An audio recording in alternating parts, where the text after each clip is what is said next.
সহজ লেসনে আমাদের সকলকে স্বাগত। আজকে আমরা অষ্টম শ্রেণীর প্রথম পর্যায়ক্রমিক মূল্যায়ন 2025 সালের বাংলা বিষয়ের সম্পূর্ণ উত্তর সহ নমুনা প্রশ্নপত্র সেট 4 সম্পর্কে আলোচনা করব। তো চলো এই ভিডিওতে আমরা ক্লাস 8 এর ফার্স্ট ইউনিট টেস্ট 2025 বেঙ্গলি সাবজেক্টের এই কোশ্চেন পেপারের উত্তরগুলো দেখে নিই। প্রথম ইউনিট টেস্টে তোমাদের 30 নম্বরের পরীক্ষা নেওয়া হবে এবং সময় দেওয়া থাকবে 1 ঘন্টা।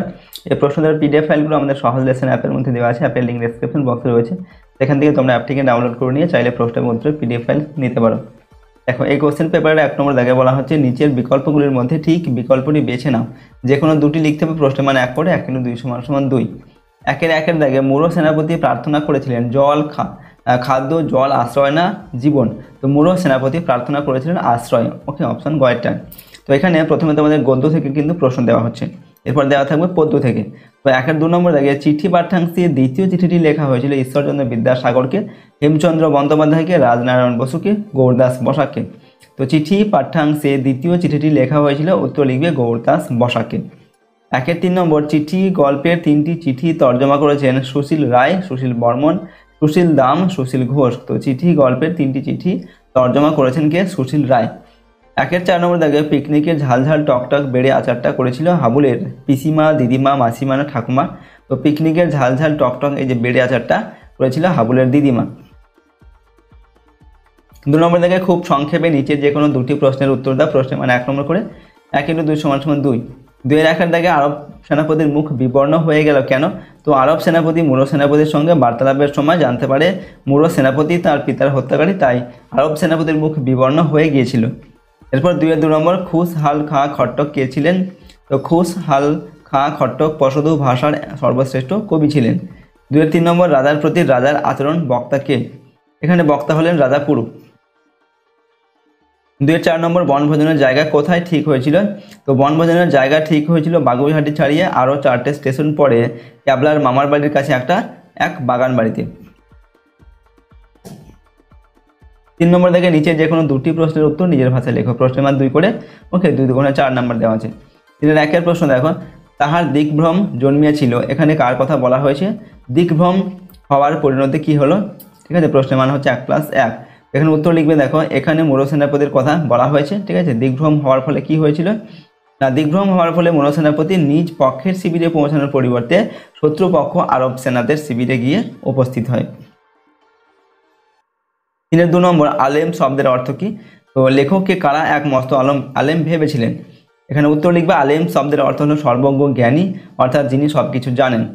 ঠিক আছে, লেখককে কারা মস্ত আলেম ভেবেছিলেন? তো দেরাদুন এক্সপ্রেসের 3য় শ্রেণীর একটি কামরা দখল করে থাকা কাবুলিওয়ালা পাঠানরা লেখককে এক মস্ত আলেম ভেবেছিলেন। 3 নম্বর লেখকের সামনের বেঞ্চির 2 পাঠান সহযাত্রী নিজেদের মধ্যে যে আলোচনা করছিলেন তা নিজের ভাষায় লেখক কিভাবে সেই কথার অর্থ বুঝতে পারলেন? তো পথচলতি পাঠ্যাংশের লেখক ট্রেনের কামরায় যে বেঞ্চে বসেছিলেন তার সামনের বেঞ্চিতে বসা 2 পাঠান সহযাত্রী নিজেদের মধ্যে লেখকের খুব প্রশংসা করছিলেন।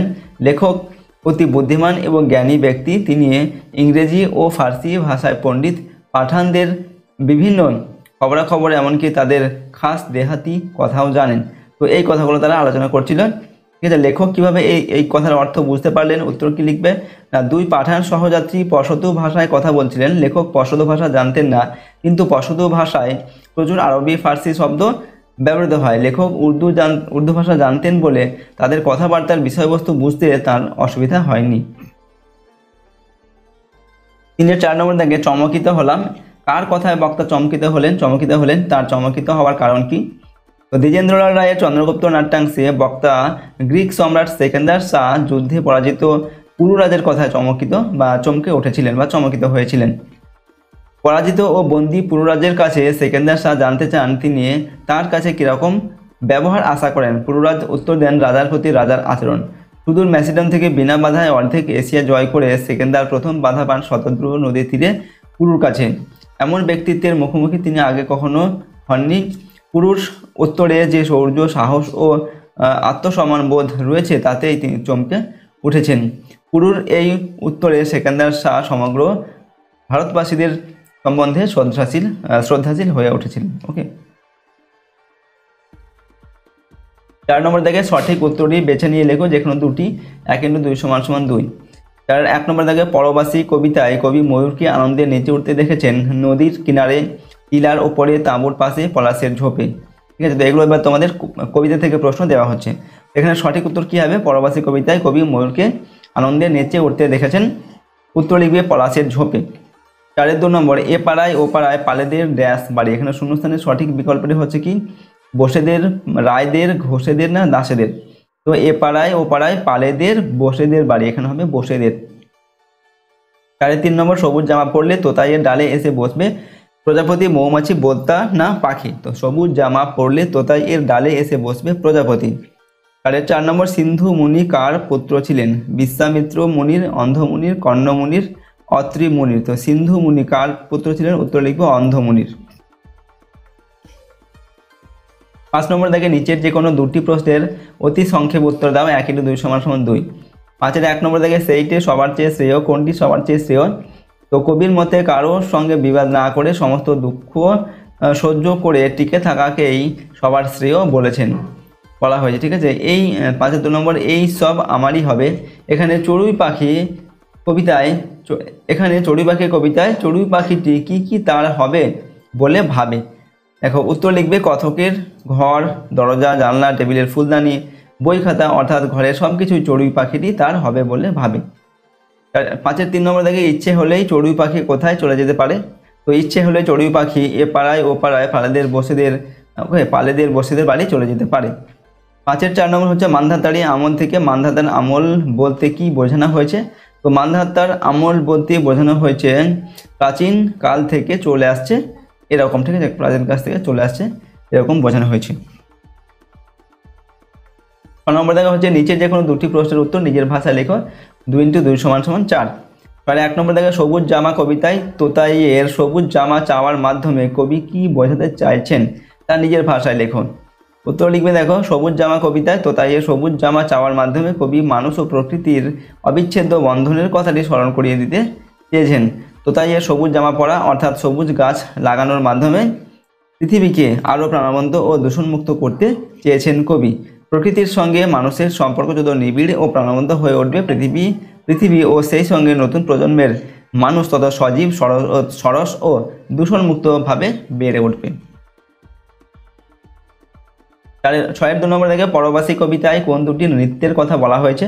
তো পরবাসী কবিতায় কত্থক ও কথাকলি নৃত্যের কথা বলা হয়েছে। কত্থক হলো উত্তর ভারতের ধ্রুপদী নাচ, আর কথাকলি হলো দক্ষিণ ভারতের কেরল রাজ্যের নাচ। 3 নম্বর কবি কিভাবে মনের সঙ্গে বোঝাপড়া করে নিতে বলেছেন? উত্তর লিখবে দেখো মন তার চাহিদা মতো বস্তু না পেলে ভেঙে পড়ে, কিন্তু স্বাভাবিক নিয়মেই জীবনে চাওয়া ও পাওয়ার মধ্যে মিলন ঘটে না। তাই কি পেলাম না তা নিয়ে সারা জীবন হাহুতাশ করলে জীবন শুধু ব্যর্থ হয়। তাই কবি বলেছেন পাওয়া না পাওয়ার মধ্যে ভারসাম্য বজায় রেখে মনের সঙ্গে বোঝাপড়া করতে হবে। 4 নম্বর হচ্ছে তবুও যায় না চলে এতটুকু দয়া করে পাখি পংক্তিটিতে কবি মানসিকতার কিরূপ প্রতিফলন লক্ষ্য করা যায়?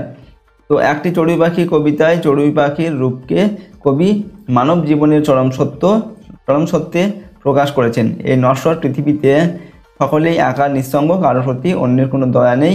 তবুও মায়ার বন্ধনে একে অন্যের প্রতি নির্ভরশীল হয়ে সকলেই বাঁচতে চায়। নিঃসঙ্গ কবিকে ছেড়ে চড়ুই পাখি অন্যত্র চলে যায় না, তাই কবি কৃতজ্ঞ চড়ুই পাখির কাছে। ওকে, 7 নম্বর দেখা হচ্ছে দেখো নিচের যে কোনো 4টি প্রশ্নের উত্তর নিজের ভাষায় লেখো। 1 × 4 = 4। অর্থাৎ 1 নম্বর দেখে অপুর বইয়ের দপ্তরে কি কি বই আছে? তো এগুলো তোমাদের পথের পাঁচালী যে সহায়ক পাঠ রয়েছে সেখান থেকে এই প্রশ্নগুলো দেওয়া হচ্ছে। উত্তর লিখবে অপুর বইয়ের দপ্তরে ছিল ধারাপাত, শুভঙ্করী ও ঈশ্বরচন্দ্র বিদ্যাসাগর প্রণীত চরিতমালা। 7 2 নম্বর অপু বসে বসে খাতায় কি লিখে? তো অপু বসে বসে খাতায় নাটক আর গল্প লেখে। 7 3 নম্বর অপুর মায়ের ওপর রাগ হয়েছিল কেন? সর্বজয়ার রাগে দুর্গার চুল ছিঁড়ে দিয়েছিল বলে অপুর তার মায়ের ওপর রাগ হয়েছিল। 7 4 নম্বর হচ্ছে আতুরি ডাইনিকে, এখানে উত্তর লিখবে আতুরি ডাইনি অপর গ্রামে থাকা এক অসহায় গরিব বৃদ্ধা। 5 নম্বর গুরুমশাইয়ের নাম কি? এখানে লিখবে গুরুমশাইয়ের নাম হচ্ছে প্রসন্ন। ঠিক আছে, প্রসন্ন গুরুমশাই। 8 নম্বর দেখে নিচের বিকল্পগুলির মধ্যে ঠিক বিকল্পটি বেছে নাও। 1 × 4 = 4। 8 নম্বর দেখে বিবেকানন্দ শব্দটির মধ্যে আছে দুটি রুদ্ধদল, দুটি মুক্তদল, একটি রুদ্ধ দল, 4টি মুক্ত দল, 3টি রুদ্ধ দল, 1টি মুক্ত দল, সবকটি রুদ্ধ দল। তো বিবেকানন্দ এখানে কটি দল আছে, ঠিক আছে, উত্তর লিখবে কি দেখো, বিবেকানন্দ এখানে হচ্ছে টোটাল একটা রুদ্ধ দল আছে, আর বাকি 4টি হচ্ছে মুক্ত দল আছে, ঠিক আছে। যেগুলোর শেষে স্বরধ্বনি থাকে সেগুলো মুক্ত দল, আর যেগুলোর শেষে স্বরধ্বনি থাকে না এগুলো হচ্ছে রুদ্ধ দল। 8-এর 2 নম্বর হচ্ছে স্কুল থেকে স্কুল। এখানে যে নিয়মে ধ্বনি পরিবর্তন হয়েছে তা হলো আদি স্বরাগম, অন্ত স্বরাগম ও পিনিহিদেনা স্বরসঙ্গতি। তো স্কুল থেকে স্কুল এখানে কি হয়েছে, আদি স্বরাগম হয়েছে, অর্থাৎ প্রথমেই এখানে একটা স্বরের আগমন হয়েছে। 8-এর 3 নম্বর থেকে ব্যাকরণের দল শব্দটির অর্থ অক্ষর, পাপড়ি, জনতানা, জনসমষ্টি। তো ব্যাকরণের দল শব্দের অর্থ হচ্ছে অক্ষর, ঠিক আছে। 8-এর 4 নম্বর দেখে মধ্য স্বরাগমের অপর নাম অপিনিহিতি, স্বরভক্তি, অভিশ্রুতি না স্বরসঙ্গতি। তো মধ্য স্বরাগমের অপর নাম হচ্ছে স্বরভক্তি, ঠিক আছে। পরের প্রশ্ন 9 নম্বর দাগে নিচের যে কোনো 6টি প্রশ্ন উত্তর দাও। 1 × 6 = 6। 9-এর 1-এর দাগে ধ্বনি লোপের একটি উদাহরণ দাও। তো অলাব থেকে লাও এখানে ধ্বনি লোপ হয়েছে, ঠিক আছে, অধ্বনিটা লোপ হয়েছে। এরপর হচ্ছে 9-এর 2 নম্বর প্রবাদটিকে সার্থক বাক্যে প্রয়োগ করে 1 হাতে তালি বাজে না। এখানে আমরা লিখি দেখো, যতই তোমরা একে অপরের ঘাড়ে দোষ চাপিয়ে দাও, দুজনেরই কম বেশি দোষ আছে, কারণ 1 হাতে তালি বাজে না। 9-এর 3 নম্বর সংজ্ঞা লিখতে হবে মুক্ত দল, শব্দ ও ধ্বনি, ঠিক আছে। তো মুক্ত দল কাকে বলে, যে দলের শেষে স্বরধ্বনি থাকে তাকে মুক্ত দল বলে। আর শব্দ হচ্ছে এক বা একাধিক ধ্বনি একত্রিত হয়ে যখন একটি নির্দিষ্ট অর্থ প্রকাশ পায় তখন তাকে ধ্বনি বলে, তখন তাকে শব্দ বলে, ঠিক আছে। ধ্বনি কাকে বলে না, ভাষার ক্ষুদ্রতম একক হলো ধ্বনি। ওকে, নেক্সট হচ্ছে 9-এর 4 নম্বর ধ্বনি পরিবর্তনের কটি ধারা ও কী কী। তো ধ্বনি পরিবর্তনের 4টি ধারা যথা ধ্বনির আগমন, ধ্বনির লোপ, ধ্বনির রূপান্তর আর হচ্ছে ধ্বনির স্থানান্তর। এরপর হচ্ছে 9-এর 5 নম্বর দল বিশ্লেষণ করো, ব্যাকরণ আর হচ্ছে জলধর। ওকে, জলধর। তো ব্যাকরণ কী হবে, ব্যাকরণ। ওকে, আর জলধর কীরকম হবে, জলধর হবে হচ্ছে জলধর, ঠিক আছে। 9-এর 6 নম্বর হচ্ছে স্বরলোপ বলতে কি বোঝো, এটি কয় প্রকার ও কী কী। তো শব্দস্থিত কোনো স্বরধ্বনির উচ্চারণের সময় লুপ্ত হলে তাকে স্বরলোপ বলে। স্বরলোপ 3 প্রকার, আদি স্বরলোপ, মধ্য স্বরলোপ, অন্ত স্বরলোপ। এরপর 9-এর 7 নম্বর অপিনিহিতি বলতে কি বোঝো, উদাহরণ দাও। উত্তর লিখবে, শব্দের মধ্যে রস বা হ্রস্ব ধ্বনি থাকলে অনেক সময় তাদের নির্দিষ্ট স্থানের আগে উচ্চারিত হওয়ার প্রবণতা দেখা যায়। ওকে, হ্রস্ব বা হ্রস্ব ধ্বনির এই নির্দিষ্ট স্থানের আগে উচ্চারিত হওয়ার প্রবণতাকে অপিনিহিতি বলে, যেমন কোরিয়া থেকে কবিরা। তো দেখো, এই ভিডিওতে আমরা তোমাদের ক্লাস 8-এর ফার্স্ট ইউনিট টেস্ট 2025 সালের বাংলা বিষয়ের সম্পূর্ণ উত্তর সহ একটি মডেল কোশ্চেন পেপার সম্পর্কে আলোচনা করলাম। প্রশ্নোত্তরগুলো অবশ্যই তোমরা কিন্তু ভালোভাবে মুখস্থ করে নেবে এবং প্র্যাকটিস করবে। এগুলো তোমাদের প্রথম ইউনিট টেস্টের পরীক্ষার জন্য কিন্তু খুবই গুরুত্বপূর্ণ প্রশ্নোত্তর। আর যদি আমাদের এই চ্যানেলে তোমরা নতুন হয়ে থাকে অবশ্যই চ্যানেলটিকে সাবস্ক্রাইব করবে, পাশের বেল আইকনে প্রেস করে অল অপশনটিকে সিলেক্ট করবে। ভিডিওটিতে অবশ্যই লাইক করবে, ভিডিওটিকে বন্ধু বান্ধবের সঙ্গে অবশ্যই শেয়ার করবে এবং কমেন্ট বক্সে নিজেদের মতামত অবশ্যই লিখবে। যদি এই প্রশ্নদের পিডিএফ ফাইল পেতে যাও, সহজ লেসন অ্যাপটি ইনস্টল করবে। অ্যাপের লিঙ্ক ডেসক্রিপশন বক্সে দেওয়া আছে, সেখান থেকে তোমরা অ্যাপটিকে ডাউনলোড করে নিয়ে চাইলে প্রশ্নের উত্তরের পিডিএফ ফাইলগুলো নিতে পারো। তো আজকে আমরা ভিডিওটিকে এখানে শেষ করছি। সম্পূর্ণ ভিডিওটি দেখার জন্য অসংখ্য ধন্যবাদ।